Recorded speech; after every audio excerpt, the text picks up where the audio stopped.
பராசக்தி ஹீரோடா. இதுக்கு முன்னாடி இந்த டைட்டில் கேட்ட சிவாஜி சார் ஞாபகம் வரும். ஒரு சிலருக்கு வந்து பாத்தீங்கன்னா ரஜினி சார் சிவாஜி படத்துல இந்த டயலாக் பேசினது ஞாபகம் வரும். பேரை கேட்ட உடனே சும்மா அதறது இல்ல.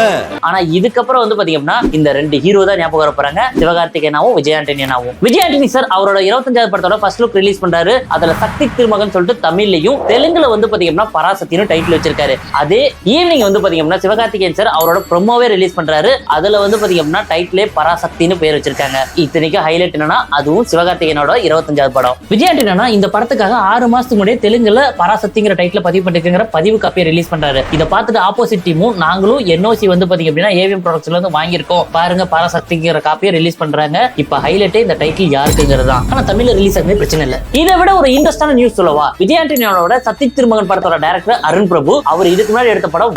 அந்த படத்தோட ப்ரொடியூசர் சிவகார்த்திகேயனாவும் அருண் பிரபுவும் ஃபேமிலி ஃப்ரெண்ட்ஸ் அண்ட் ரிலேட்டிவ்.